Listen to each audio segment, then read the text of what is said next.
Tak dikunci stang, motor yang terparkir di depan kantor ekspedisi di Kota Makassar digondol maling.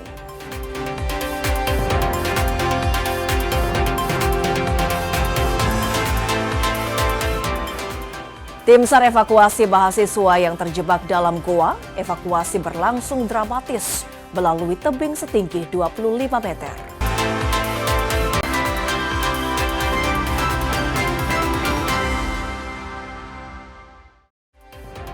Selamat pagi, saudara. Anda menyaksikan Kompas Pagi di Kompas TV, independen terpercaya. Selain 3 berita utama tadi, beragam informasi penting dan menarik lainnya akan kami hadirkan untuk Anda. Bersama saya Wafik Asisa, kita jelang Kompas Pagi selengkapnya.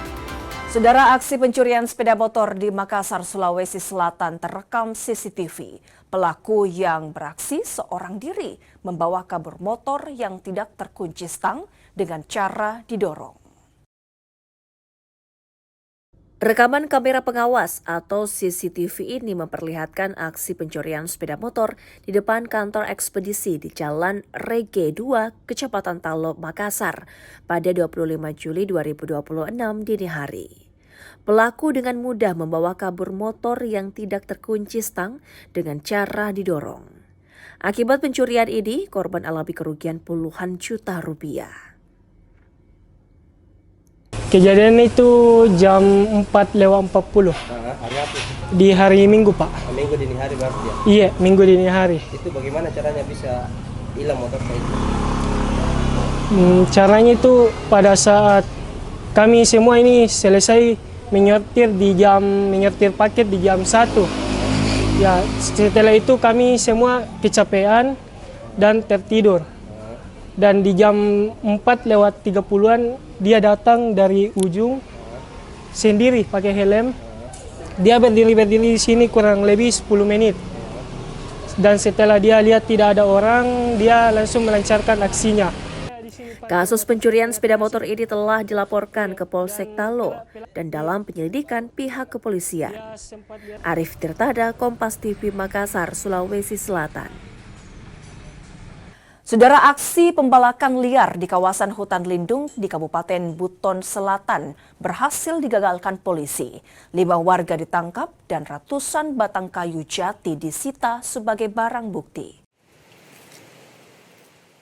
Tim Unit Reaksi Cepat Satreskrim Polres Buton bersama Unit Reskrim Polsek Sampolawa mendatangi kawasan hutan lindung di Desa Handea, Kecamatan Sampolawa, Kabupaten Buton Selatan. Mereka menerima laporan dugaan penebangan kayu ilegal di kawasan hutan lindung. Polisi menemukan batang kayu diduga hasil penebangan liar. Polisi juga menyita 2 unit mesin penebang pohon serta 1 unit truk yang diduga digunakan untuk mengangkut kayu hasil penebangan. Polisi juga menahan 5 orang yang terlibat dalam penebangan ini. Barang bukti ini sudah ratusan batang yang telah ditampung di tempat ini. Ya, alhamdulillah semua pelaku sebanyak 5 orang sudah kami amankan dan saat ini kami bawa di Polres Buton untuk melakukan pemeriksaan. Barang bukti ratusan batang kayu, mesin pemotong dan 1 unit truk dibawa ke Polres Buton. Sementara 5 pelaku jalani pemeriksaan lebih lanjut. Devrianto Neke, Kompas TV Buton Selatan, Sulawesi Tenggara. Polisi masih mengejar terduga pelaku penganiayaan satu keluarga di Kelurahan Duyu, Palu. Kejadian pada Minggu malam ini menyebabkan ayah dan anak balita meninggal dunia, sementara sang ibu masih menjalani perawatan intensif. Tim Jatan Ras Reskrim Polresta Palu masih terus melakukan pengejaran terhadap terduga pelaku penganiayaan satu keluarga di Kelurahan Duyu. Identitas terduga pelaku kini sudah dikantongi petugas. Akibat peristiwa pada Minggu malam tersebut, sang ayah dan anaknya yang masih berusia 2 tahun meninggal dunia. Sementara istrinya saat ini masih dirawat intensif di Rumah Sakit Bayangkara Palu. Setelah kejadian, polisi langsung melakukan olah TKP dan memeriksa sejumlah saksi, di antaranya tetangga korban, serta pemilik usaha pemotongan ayam tempat korban dan pelaku bekerja. Kasat Reskrim Polresta Palu AKP Ismail Bobi bilang antara korban dan pelaku merupakan rekan kerja di tempat pemotongan ayam. Hubungan keluarga tidak ada, hanya sama karyawan ya. Berarti tempat dia sama-sama kerja di pemotongan ayam itu. Kondisi korban selain ada yang meninggal, itu ada yang kritis, itu seperti apa sekarang? Untuk istrinya korban, saudara Jamil, laki Jamil, itu sampai sekarang dari tadi malam itu dilakukan perawatan intensif di Rumah Sakit Bayangkara. Pihak kepolisian masih mendalami motif kasus tersebut serta mengimbau warga agar segera melapor jika mengetahui keberadaan terduga pelaku. Tim Liputan, Kompas TV, Palu, Sulawesi Tengah. Saudara, Kejaksaan Negeri Jayawijaya menyita dana sebesar 18,2 miliar rupiah dari korupsi dana kampung. Dari kasus korupsi itu, 9 orang ditetapkan tersangka. Kejaksaan Negeri Jayawijaya di Provinsi Papua Pegunungan mengeksekusi pengembalian uang negara senilai 18,2 miliar rupiah, tindak pidana korupsi penyalahgunaan pengelolaan dana desa dan alokasi dana desa Kabupaten Lanijaya tahun anggaran 2022-2024. Kepala Kejaksaan Negeri Jayawijaya, Sunandar Pramono, mengatakan uang tersebut disita dari 2 terpidana, yakni YFM sebesar 16,2 miliar rupiah dan AS sebesar 2 miliar rupiah. Sunandar menjelaskan bahwa penyelamatan kerugian keuangan negara ini merupakan putusan pengadilan yang memerintahkan perampasan uang untuk negara. Selain uang tunai, Kejaksaan juga menyita sejumlah aset lainnya, di antaranya mobil, tanah, dan rumah yang tersebar di Wamena, Biak, Yogyakarta, Jayapura, hingga Toraja. Di hadapan kita ada sejumlah uang sebesar 18 miliar 242 juta 674 juta 102 rupiah. Uang yang kita dapatkan ini kita dapatkan dari terpidana YFM dan AS, dan berdasarkan putusan pengadilan untuk memerintahkan perampasan uang dimaksud sebesar 18 miliar ini dengan rincian kami dapatkan dari YFM sebesar 16 miliar 242 juta 674.102 rupiah, sedangkan dari saudari AS sebesar 2 miliar rupiah. Vindi Rakmeni, Kompas TV, Jayapura, Papua. Perusahaan Umum Daerah Pasar Manado akan menempuh jalur hukum terhadap oknum yang diduga sengaja merusak fasilitas pagar pembatas di kawasan hanggar pedagang ikan. Direktur Utama Perumda Pasar Manado Luki Senduk menegaskan, tindakan perusakan tersebut merupakan pelanggaran terhadap aset milik pemerintah daerah dan pihaknya akan menempuh jalur hukum. Menurut Luki Senduk, aksi perusakan pagar pembatas itu bukan kali pertama terjadi. Sebelumnya fasilitas yang sama juga sempat dirusak saat berlangsung aksi protes yang dilakukan oleh sejumlah pedagang ikan. Pembangunan pagar pembatas di hanggar pedagang ikan bukan bertujuan menyulitkan aktivitas para pedagang, namun merupakan bagian dari tata kelola pasar yang lebih baik sehingga kawasan hanggar pedagang ikan terlihat rapih dan menghadirkan kenyamanan bagi pedagang maupun masyarakat yang berbelanja. Terima kasih rekan-rekan media yang sore hari ini bersama kami. Pertama-tama tentunya kami sangat menyesali ada tindakan anarkis di Pasar Bersahati. Kami sebenarnya menerima semua masukan. Silakan menyampaikan aspirasi, kita kaji bersama, kita perbaiki bersama, kita buat Pasar Bersahati lebih baik lagi. Tapi yang terjadi tadi sore, selesai teman-teman pedagang, sebagian besar juga bukan pedagang yang ikut demo saya lihat, itu selesai melakukan aksi, langsung melakukan pengerusakan di Pasar Bersahati. Dan kami melakukan tindakan yaitu pelaporan ke Polresta Manado. Pihak Perumda Pasar Manado berharap dengan adanya laporan resmi ke polisi ini akan memberikan efek jerah bagi oknum-oknum yang tidak bertanggung jawab. Jimmy Dapar, Kompas TV Manado, Sulawesi Utara. Pasca pengerusakan fasilitas pagar pembatas, aktivitas di pasar tradisional Bersahati Kota Manado kembali berjalan normal. Aktivitas di Pasar Bersahati Manado khususnya di lokasi penjualan ikan kembali normal pasca insiden unjuk rasa yang berujung pada kericuhan dan perusakan fasilitas oleh kelompok pendemo pada Senin 27 Juli 2026. Dari pantauan Kompas TV di lapangan, situasi Pasar Bersahati pada Selasa pagi telah berlangsung normal. Aktivitas jual beli antara pedagang dan pembeli telah berjalan normal. Para pedagang mengatakan meski situasi pasar sempat memanas pada Senin sore, namun pedagang ikan tetap berjualan demi memenuhi kebutuhan makan sehari-hari. Sekarang ini Pak, orang masih boleh dan belum terlalu stabil. Belum terlalu stabil. Boleh jodang. Jadi mulai berjualan iya. lembu ya? Iya Pak, karena orang kasang kau nyana berjualan nyana mendapat doi kasang Pak.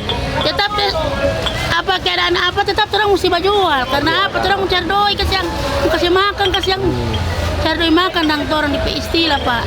Orang kalau nyanda demo Pak nyanda bagi tapi orang masih ini pasar masih belum stabil dang. Belum terlalu apa rantai ini pasar karena masih lagi-lagi ada sebentar lagi ada apa ini pasar. Orang masih berjual masih takut-takut nih bawa jual Pak. Karena masih demo kalamaring toh. Katanya demo kalamaring Pak, mungkin orang bawa begini kasihan Pak. Orang juga kasihan di pedagang ada hak orang ini pasar mau demo. Cuma sampai masuk Pak Dirut. Kalau memang Pak ini kan pendidikan yang orang di pasar. Tata dengan bagus orang, kasih atur dengan bagus supaya dan kasihan pedagang juga bagus mau jual. Sementara terkait insiden penganiayaan dan pengerusakan, pihak PD Pasar telah membuat laporan polisi di Polresta Manado. Jimmy Dapar, Kompas TV Manado, Sulawesi Utara. Sesaat lagi saudara, 6 mahasiswa KKN Universitas Hasanuddin dievakuasi tim SAR gabungan setelah terjebak di dalam goa. Informasinya akan kami hadirkan usai jeda berikut ini.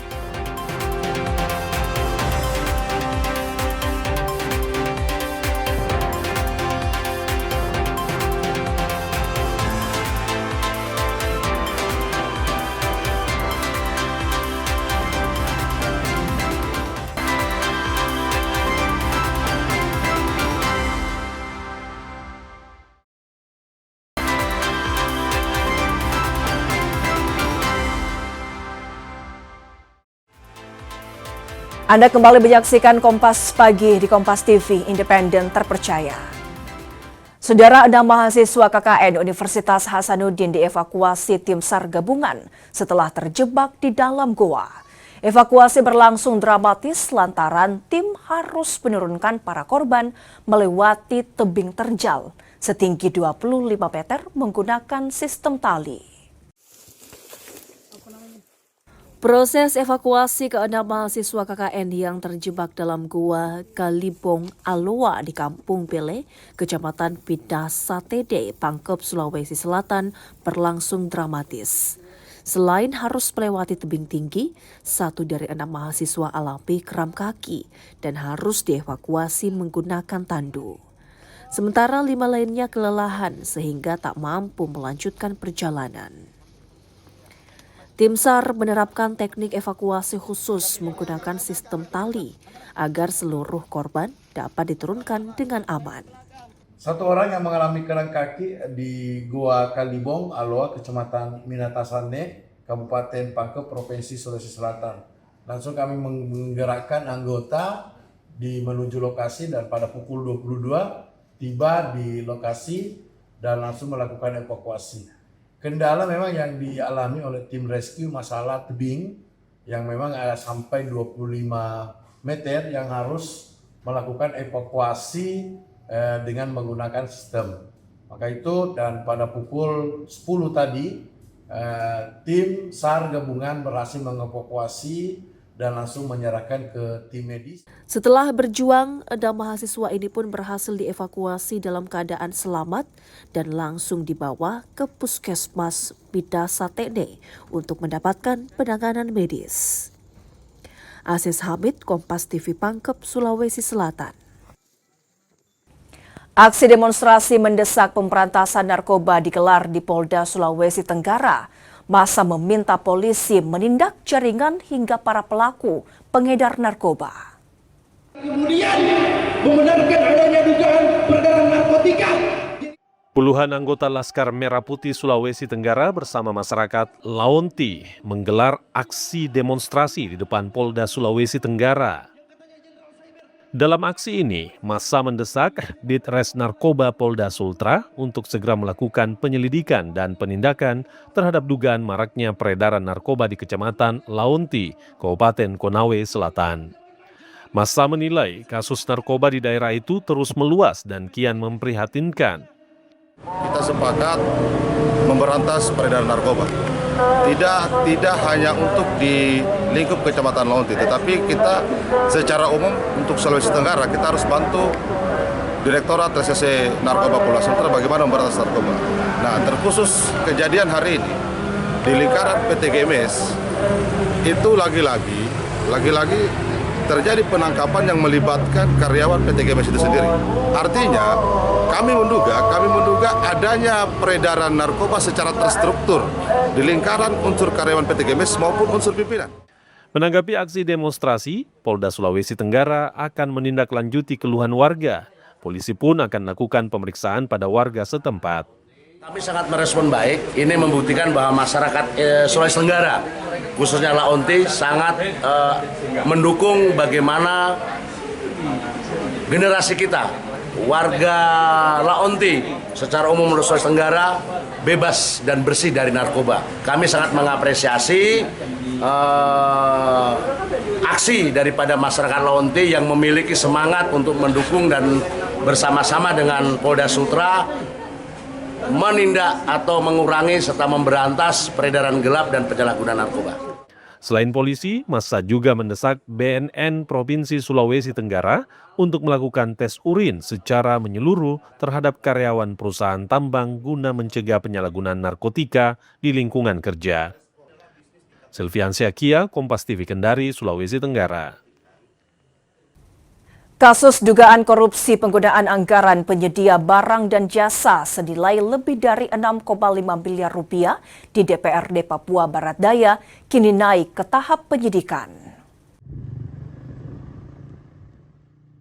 Direktorat Reserse Kriminal Khusus Polda Papua Barat Daya resmi menaikkan status hukum kasus dugaan korupsi di Sekretariat DPR Papua Barat Daya tahun anggaran 2024 ke tahap penyidikan. Penyidik telah memiliki bukti awal kasus penyediaan barang dan jasa senilai lebih dari 6,5 miliar rupiah tersebut. Ada dugaan anggaran tersebut digunakan untuk kegiatan lain termasuk kegiatan reses anggota dewan. Polisi juga telah memeriksa 30 orang saksi termasuk unsur pimpinan dan anggota DPR Provinsi Papua Barat Daya. Dokumen yang penting kita bisa pelajari, bahkan kita bisa lakukan penyitaan, penggeledahan dan lain sebagainya. Nah, nanti kita jabarkan ya untuk yang ditanyakan tadi terkait dengan ada anggaran reses yang digunakan ya. Maksudnya dialihkan ke dana reses begitu? Ya, sementara masih informasi sementara berdasarkan full bucket ada kecenderungan ke arah ada anggaran yang memang diserap untuk anggaran reses DPR. Yang jelas indikasi awal dari hasil pemeriksaan kami ini modus yang digunakan ini pekerjaan fiktif untuk dialihkan untuk pekerjaan yang lain atau kegiatan yang lain. Termasuk yang tidak sesuai peruntukan dianggarkan untuk anggaran reses. Iya, itu yang nanti akan kami dalam penyidikan.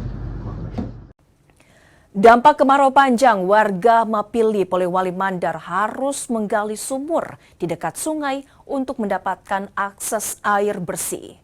Warga juga harus mengantri untuk mendapatkan air bersih tersebut. Hampir 1 bulan, sejumlah desa di Mapili, Polewali Mandar, Sulawesi Barat mulai merasakan dampak musim kemarau panjang. Sungai dan sumur rumah warga mulai mengering, membuat warga harus menggali dasar sungai untuk membuat sumur kecil agar mendapatkan sumber air bersih. Pagi hingga sore hari, menggunakan motor dan sepeda, warga bergantian memadati sumur untuk mendapatkan air. yang digunakan untuk memasak. Kekeringan sumur, kita lari ke sungai. Air PDAM memang tidak ada? Air PAM tidak ada? Belum ada Pak, sana. Ya, kalau kita di sini ya satu-satunya sumber di sini. Pak, memang banyak orang yang ambil sini Pak? Banyak. Itu untuk khusus untuk minum atau untuk ya, mandi? Untuk minum. Selain untuk kebutuhan memasak, warga juga menggunakan air sungai untuk mandi dan mencuci. Edwin Arwan Pitu, Kompas TV, Polewali Mandar, Sulawesi Barat. Petani Kampung Amunkai di Ambang gagal panen pada musim tanam kedua tahun 2026. Pasalnya, saluran irigasi yang mengering, dampak kemarau mengakibatkan petani tak dapat memasok air untuk tanaman padi mereka. Kemarau yang melanda sejak bulan Mei 2026 lalu mulai berdampak pada tanaman padi petani di sejumlah tempat di Merauke. Kampung Amunkai, Distrik Tanah Miring, Merauke menjadi salah satu kampung yang terdampak. Sejumlah petani yang temui memastikan tak dapat melakukan panen padi pada musim tanam 2 tahun ini. Minimnya curah hujan ditambah air irigasi yang mengering mengakibatkan petani tak dapat mengaliri tanaman padi mereka dengan air. Margono, petani yang mengolah 5 hektar lahan sawah ini, sudah pasrah tak dapat melakukan panen padi di musim tanam kedua ini. Margono menyebut jika air mencukupi seharusnya lahannya sudah diairi sebanyak 3 kali. Namun hingga saat ini hanya mampu mengairi 1 kali saja. Tanaman padinya pun perlahan mengering karena kekurangan air. Yang saya hadapi sendiri, ya berbicara pribadi saya, itu kurang lebih 5 hektar itu tidak ada yang panen. Tidak ada yang panen. Kondisi kayak begini. Yang seharusnya saya sudah bisa mengairi 2-3 kali, ini 1 kali saja tidak tembus. Sudah hampir tiap tahun itu ada masukan ke pemerintah. Tapi tidak tahu juga karena sampai saat ini yang mungkin terlena atau bagaimana karena musim yang lalu itu 3 tahun berturut-turut curah hujan tinggi. Justru kita kebingungan buang air, tapi di saat kita musim MT2 menuju MT3 ini malah kekurangan air. Ini kan ironis sekali. Kendala yang kita hadapi di lapangan itu drainase primer, saluran air primer yang dari hulu ke hilir, yang dari Kelapa 1 sampai Kampung Amunkai, yang dari Pinalan sampai Kampung Amunkai itu hambatannya kita itu saluran terpenuhi dengan gulma. Hal yang sama dirasakan Komarudin. 2 hektar lahan yang ditanami padi juga dipastikan tak dapat dipanen karena kemarau. Iya, padi kita jadi menjadi kering, coba bisa dilihat. Jadi bisa dikatakan kita sekarang ini gagal panen. Yang saya tanam itu sekitar hampir 2 hektar. 2 hektar. 2 hektar, tapi yang ini gagal semua. Yang berapa hektar yang gagal ini, Pak? Dua-duanya. Dua-duanya hektar. Dua. Akibat kemarau ini ya? Akibat kemarau ini. Ya, sama-sama. Rata-rata hampir semua sama. Petani menyebut lahan sawah di Kampung Amunkai hampir mencapai 1.000 hektar. Dari jumlah tersebut, sekitar 80% terancam gagal panen akibat kemarau. Sementara petani juga mengatakan air pasang tak dapat mencapai saluran irigasi penampung air petani di Kampung Amunkai. Sehingga petani berharap ada perhatian serius dari pemerintah untuk menangani hal tersebut. Syarif Jimar, Kompas TV Merauke, Papua Selatan. Sesaat lagi saudara, antrian panjang truk untuk mengisi solar di Makassar terus berlanjut. Informasinya akan kami hadirkan usai jeda berikut ini.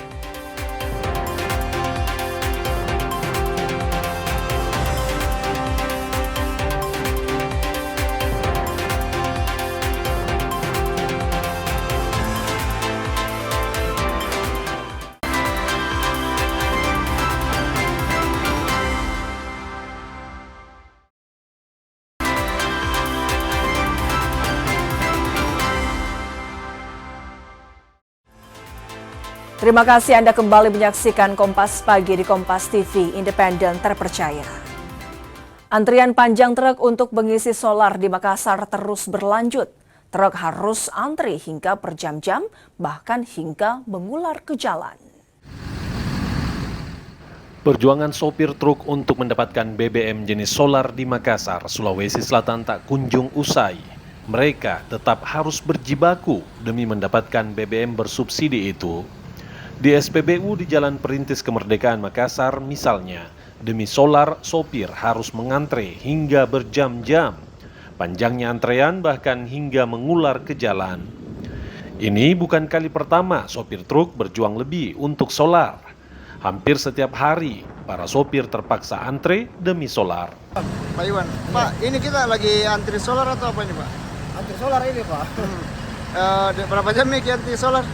Ada 4 jam ini. Oh, 4 jam gini? Iya. Terus bagaimana memang dengan solar, Pak? Apa memang susah kita dapat atau bagaimana? Susah memang tidak dapat, Pak. Nggak tahu ini bagaimana, susah sekali solar. Sudah berapa hari ini begini terus. Antri terus gimana? Iya, mulai juga Makassar juga jadi konten juga begitu juga. Di mana-mana, Pak? Oh, biar di daerah juga, Pak? Iya, nggak tahu bagaimana ini solar di mana, lari kemana. Terus rencana kita bawa apa ini, Pak? Maksudnya bahan apa kita bawa? Kita bawa ini jagung, Pak. Kau bawa jagung? Iya. Terus ini kan kita mengantar jagung dan belum ada solar. Apa ketakutan tak kalau mungkin lama diantar ini jagung atau seperti apakah busuk atau? Susah jagung, Pak, kalau lama baru dapat solar toh. Iya. Karena barang basah toh. Iya. Antrean solar ini mengganggu distribusi barang. Para sopir pun mengeluh, namun tak punya pilihan harus antri setiap hari. Rama Pertama, Kompas TV Makassar, Sulawesi Selatan. Anggota Ombudsman Republik Indonesia lakukan tinjauan langsung terhadap pelaksanaan program makan bergizi gratis. Ada 2 sekolah yang ditinjau, SMP Negeri 6 dan SD Negeri 10 Kota Ambon. Memastikan jumlah penerima manfaat dan kelancaran penyaluran program makan bergizi gratis, anggota Ombudsman RI Fikri Yasin meninjau pelaksanaan MBG di SMP Negeri 6 dan SD Negeri 2 Kota Ambon. Dalam kunjungan kerja tersebut, Fikri mengatakan pihaknya masih menemukan beberapa catatan masalah, yakni jumlah SPPG yang belum tersebar merata hingga ke sebagian kecamatan di Kota Ambon. Akibatnya pelayanan bagi penerima manfaat belum bisa berjalan secara maksimal. Salah satu wilayah yang menjadi perhatian adalah Kecamatan Lei Timur Selatan. Di wilayah ini, SPPG belum tersedia. Kondisi tersebut membuat siswa penerima manfaat di kecamatan ini belum tersentuh program MBG. Maka kami Ombudsman mau memastikan bahwa program itu sampai betul di tingkat ujung masyarakat yang ada di Kota Ambon. Tujuan kami lebih kepada ke sana. Dan kami tidak menutup mata, temuan-temuan ini ada di lapangannya. Maka hari ini kami di Kota Ambon termasuk memastikan berapa kemudian kebutuhan penerima manfaat di sini, agar juga Pak Wali juga tahu di sini. Jangan sampai kemudian kebutuhan yang paling tahu, yang punya otoritas Pak Wali, tapi yang menempatkannya, misal karena dia program dari pusat, tapi Pak Walinya nggak tahu. Nah, harapan kita ada sinkronisasi itu. Dengan adanya koordinasi intensif antara Ombudsman, pemerintah kota, dan Badan Gizi Nasional Wilayah Maluku, diharapkan pembangunan fasilitas dapur gizi di kecamatan yang belum terjangkau bisa segera direalisasikan. Yaya Lating, Kompas TV, Ambon, Maluku. Institut Agama Islam Negeri atau YAIN Sorong menggelar kegiatan penguatan karir dosen dan tenaga kependidikan. Kegiatan ini digelar di Aula YAIN Sorong, Kota Sorong, Papua Barat Daya. Diharapkan mampu meningkatkan profesionalisme dosen, khususnya dalam mempersiapkan kenaikan jabatan fungsional. Melalui kegiatan penguatan karir ini, diharapkan semakin banyak dosen yang mampu meraih jabatan fungsional lebih tinggi, hingga kualitas pendidikan tinggi dan daya saing perguruan tinggi di Papua Barat Daya terus meningkat. Kami ingin meningkatkan status mereka dari sisi kualifikasi mereka untuk jenjang jabatan fungsional. misalnya menjadi profesor, menjadi lektor kepala, dan lektor ini merupakan salah satu bagian dari usaha untuk bagaimana mengakui profesionalisme dari dosen-dosen yang ada di kampus-kampus kami ini. Karena memang setiap dosen itu memiliki beban yang sangat luar biasa untuk bagaimana bisa menerapkan yang namanya tridharma perguruan tinggi di mahasiswa dan juga di masyarakat secara umum. Produk kebiri asal Kabupaten Luwu, Sulawesi Selatan menembus pasar internasional. Di tahap awal ada 10,2 ton kebiri diekspor menuju Arab Saudi. Kebiri ternyata jadi salah satu komoditi yang menjanjikan. Ini terbukti dengan diekspor rempah ke luar negeri. Ada kebiri asal Kabupaten Luwu, Sulawesi Selatan yang diekspor ke Arab Saudi. Di tahap awal ada 10,2 ton kebiri yang diekspor ke Jeddah. Pelepasan ekspor dihadiri Wakil Gubernur dan Kepala Perwakilan Bank Indonesia Sulawesi Selatan. Wakil Gubernur Sulsel Fatmawati Rusdi menilai keberhasilan ini menunjukkan pembinaan atau pendampingan UMKM mampu meningkatkan daya saing hingga memperluas akses pasar. Terima kasih kepada Bank Indonesia, perwakilan Provinsi Sulawesi Selatan yang telah memberikan pendampingan ke pelaku UMKM kita, Onstal Popam, yang ternyata udah berkiprah 2 tahun ya, yang mana sebelumnya tadi kita sudah dengarkan ceritanya, perjalanannya mulai dari benar-benar UMKM yang di bawah rumah sampai difasilitasi juga dengan pemerintah Kabupaten Luwu. Dan ini adalah bukti bahwa sinergitas antara pelaku usaha, pemerintah, dan stakeholder lainnya untuk Sulawesi Selatan tentu ini membanggakan. Dan kita hari ini menyaksikan pelepasan ekspor ini, kita berharap ini mampu memotivasi kepada para pelaku UMKM kita untuk terus belajar dan meningkatkan kapasitasnya sehingga bisa tembus ke pasar internasional. Ini adalah seremoni pelepasan ekspor ya dari UMKM binaan kita, yaitu Onstar Pop Farm.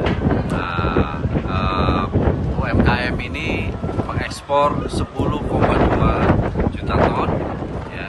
10,2 ton ya, 10,2 ton ke Arab Saudi. Nah, ini merupakan pengiriman yang kedua, yang sebelumnya di awal tahun, ya, dan dari total komitmen sebesar 80 ton. Jadi ini baru seperempatnya. Ekspor kebiri hasil UMKM ini ditargetkan mencapai 80 ton. Akan berlangsung dalam kurun waktu 2 tahun. Nila Rustam, Kompas TV Makassar, Sulawesi Selatan. Sesaat lagi saudara, demi akhiri puasa gelar, Real Madrid berburu pemain di bursa transfer awal musim ini. Informasinya akan kami hadirkan lepas jeda berikut ini.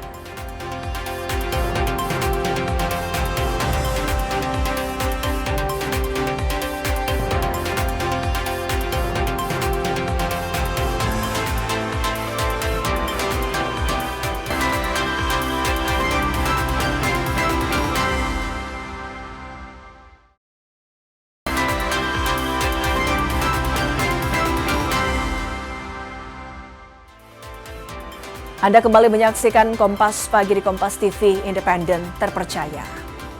Saudara, angka perceraian di Gorontalo masih terbilang tinggi. Kasus perceraian hingga kini hampir mencapai 1.400 kasus. Masalah ekonomi jadi salah satu pemicu angka perceraian tinggi. Sejak Januari hingga Juni 2026, angka perceraian di Gorontalo terus meningkat, baik cerai talak maupun cerai gugat. Pengadilan Tinggi Agama Gorontalo mencatat pengajuan kasus perceraian saat ini mencapai sekitar 1.356 pengajuan. Dari 1.356 kasus perceraian, 232 kasus diajukan oleh suami, sementara 1.124 kasus diajukan oleh istri. Panitera Pengadilan Tinggi Agama Gorontalo bilang, ratusan perkara perceraian ini didominasi pertengkaran hingga masalah perekonomian rumah tangga. Jumlah yang diterima sampai pada Juni ini atau semester kedua ini adalah cerai talak 232, kemudian cerai gugat 1124. Cerai talak itu adalah diajukan oleh pihak laki-laki, kemudian cerai gugat yang diajukan oleh pihak perempuan. Jumlah perkara yang dominan di sini adalah cerai gugat, berarti perempuan yang mengajukan. Nah, karena mungkin terus-menerus karena tidak faktor ekonomi atau ya masih juga kekerasan rumah tangga barangkali ini sehingga terjadi pertengkaran terus-menerus. Tapi saya melihat bahwa pertengkaran terus-menerus itu saya lihat didominasi karena ekonomi. Saya yakin itu. Pengadilan Tinggi Agama Gorontalo berharap masalah perkara rumah tangga yang berujung pengajuan perceraian dapat berkurang dan diselesaikan secara mediasi maupun kekeluargaan. Fikar Buntuan, Kompas TV Gorontalo. Kepastian jaminan perlindungan finansial memerlukan tata kelola yang komprehensif agar kesejahteraan dan kebutuhan dasar kesehatan warga negara dapat terpenuhi. Lalu sejauh mana upaya pemerintah mewujudkannya? Berdasarkan Indeks Pelayanan Kesehatan yang dirilis Numbeo, perusahaan data statistik kualitas hidup menempatkan Indonesia pada posisi 59 dari 100 negara di dunia pada pertengahan tahun 2026. Sementara itu, Indonesia tengah menghadapi perubahan iklim yang dapat memengaruhi kesehatan. Terjadi pergeseran pola cuaca layaknya suhu, curah hujan, kenaikan air laut ke tingkat ekstrim. Maka dari itu dibutuhkan pengelolaan komprehensif di bidang jaminan sosial untuk memenuhi kesejahteraan dan kebutuhan dasar kesehatan masyarakat sesuai amanat Undang-Undang Nomor 40 Tahun 2004 tentang Sistem Jaminan Sosial Nasional.